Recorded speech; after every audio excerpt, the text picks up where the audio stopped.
Elimination add করবেন তারা। Mister triple আর এবার ফাইট করবে রোস্টেড গেমিং এর ফুল রোস্টারের সাথে। দেখতে পাচ্ছি 4টি প্লেয়ার উপরে রয়েছেন, টাইম টার্নার অন করে মিকো দাঁড়িয়ে থাকবেন। সামনের দিকে ব্লেড যেতে চায়, ড্যামেজ দিচ্ছেন, গুলো ব্রেক করছেন, ড্যামেজ নিচ্ছেন শাকিব। মিকো অনেকটা ড্যামেজেস নিয়েছেন, সামনের দিকে চলে যেতে চায়, একটু হোল্ড করছেন। আই মিন তারা মেবি ভাবছেন যে ঠিক কিভাবে তারা অ্যাপ্রোচ করবেন, কিভাবে রশটি প্রোভাইড করবেন। ব্লেড উপরে দিয়ে উঠে গিয়েছেন, শর্ট রেঞ্জে যাবেন, চার্জ করবেন, একটু ডাউন করেছেন, আরো একটিকে ডাউন করবেন।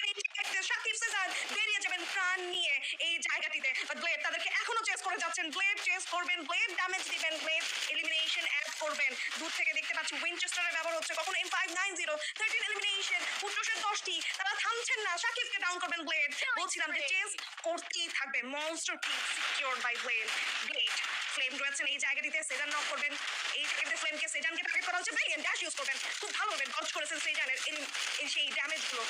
অ্যান্ড এই মুহূর্তে সেজানকে টার্গেট করছেন, এইচপি লো, সেজানের শর্ট রেঞ্জে যাবেন। অ্যান্ড ট্রিপল আর এগেইন ব্লেড এলিমিনেশনের তৃতীয় ম্যাচ, বুঝতেই পারছেন আরো একটা জাম্প হবে স্ট্যান্ডিং এ, তবে লং থেকে কুটুস স্নাইপার শট করে এবার কতটা বিপাকে ফেলতে পারে ফাইট টু কিল, কারণ সেকেন্ড ফ্লোর এই মুহূর্তে সম্ভবত সেফ মনে হচ্ছে না আমার। যেতে চাইবেন ব্লেড, তবে বুঝে শুনে এন্ট্রি দিতে হবে, যেখানে একাধিক প্লেয়ার ও নাইস করা হয়েছে ডুয়াল ব্রেক করার জন্য চেষ্টা, আর প্রাণ চেষ্টা, আরো একটা ডুয়াল ব্রেক করতে চাইবেন এবং সামনেই চলে যাচ্ছে।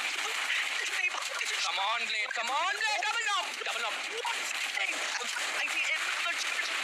Yes, please, Mr. Triple R, and actually এটাই তাদের আসল রূপ।